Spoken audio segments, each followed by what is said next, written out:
ಹೇಳ್ರಪ್ಪ. Sir ನಮಸ್ತೆ, ನನ್ನ ಹೆಸರು ಆದಿನಾರಾಯಣ ಅಂತ ಹೇಳ್ಬಿಟ್ಟು ಪೆರೇಸಂದ್ರನ್ ನಂದು. ಬಾರೋ ಅಪರೂಪದ ಮುಳ್ಳಂದಿ ಬಾಬಾ. ಬಹುಶಃ ನಿಮ್ ಮಾತುಗಳನ್ನ ನಾನು ತುಂಬಾ ತಾಳ್ಮೆಯಿಂದ ಕೇಳ್ತಾ ಇದ್ದೇನೆ, ಅನಲೈಸ್ ಮಾಡ್ತಾ ಇದ್ದೇನೆ.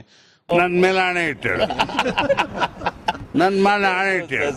ಬಹುಶಃ ಎಲ್ಲೋ ಒಂದು ಕಡೆ ಕರ್ನಾಟಕದಲ್ಲಿ ಉಪೇಂದ್ರ ಅವ್ರು ರಾಜಕೀಯ ಮಾಡೋದು ತುಂಬಾ ಕಷ್ಟ ಅನ್ಸುತ್ತೆ. ನಿಮ್ ಮಾತುಗಳು ನಂಗೆ ಸ್ಪಷ್ಟವಾಗಿ ಅರ್ಥ ಆಗ್ತಾ ಇದೆ.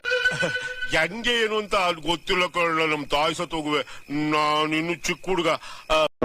ಅಭಿಪ್ರಾಯ ಅಂದ್ರೆ ಈಗ ಎಕ್ಸಿಸ್ಟಿಂಗ್ ಸಿಸ್ಟಮ್ ಏನಿದೆ ರಾಜಕಾರಣ ಅದರ ವಿರುದ್ಧವಾಗಿ ನಿಂತು ಅಥವಾ ಅದರ ಜೊತೆಯಲ್ಲಿ ನಿಂತು ಹೋರಾಟ ಮಾಡಿ ನಿಮ್ಮ ಸಿಸ್ಟಮ್ ಹೋರಾಟ ಅದನ್ನು ಹೇಳ್ಬಿಡಿ. ಹೋರಾಟ ಹೆಂಗ್ ಮಾಡ್ಬೇಕು ಅಂತ ಯಾರಿಗಾರ ನಾನು ಬೈಬೇಕು, ಅದಕ್ಕೆ ಭಯ ಇದೆ ನನಗೆ, ಅದು ಹೇಳಿ ಸರ್. ನೀವ್ ಯಾಕೆ ಸರ್ ಅವ್ರಿಗೆ ಬೈತಾ ಇಲ್ಲ? ಭಯ ಇದೆ ಸರ್ ನಿಮ್ಗೆ, ಅದಕ್ಕೆ ಬೈತಾ ಇಲ್ಲ ಅಂತ ಸರ್ ನೀವು ಅವಾಗ್ಲೇ ನಾನು ಹೇಳ್ತೀನಿ. ಯಾಕೆ ಬೈಬೇಕು ಅಂತ ಹೇಳ್ತೀನಿ ನಾನು. ಫಸ್ಟ್ ಆಫ್ ಆಲ್ ಯಾಕೆ ಬೈಬೇಕು? ನಾವೇ ಎಲೆಕ್ಟ್ ಮಾಡಿ ಕಳಿಸಿರೋರಲ್ವಾ ಅವ್ರನ್ನ. ಯಾರನ್ನ ಬೈಬೇಕು ಅವಾಗ? ಅವ್ನ ಎಲೆಕ್ಟ್ ಮಾಡಿರೋನ್ ಬೈಬೇಕಾ, ಎಲೆಕ್ಟ್ ಆಗಿರೋನ್ ಬೈಬೇಕಾ?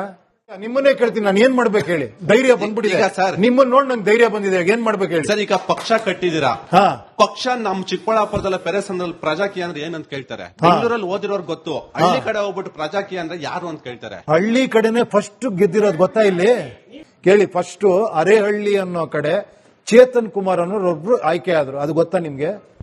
ಗೊತ್ತಿಲ್ಲ. ಗೊತ್ತಿಲ್ಲದೆ ಇದ್ರೆ ಮಾತಾಡಬಾರ್ದು. ದೊಡ್ಡ ಯಾವನಾರ ವೋಟ್ ಮಾಡ್ಕೊಂಡ್ರೆ ಕಾಲೇಜ್ ಗ್ರೌಂಡ್ ಅಲ್ಲಿ ಅಟ್ಟ ಆಡ್ಸ್ಕೊಂಡು ಹೊಡಿತೀನಿ.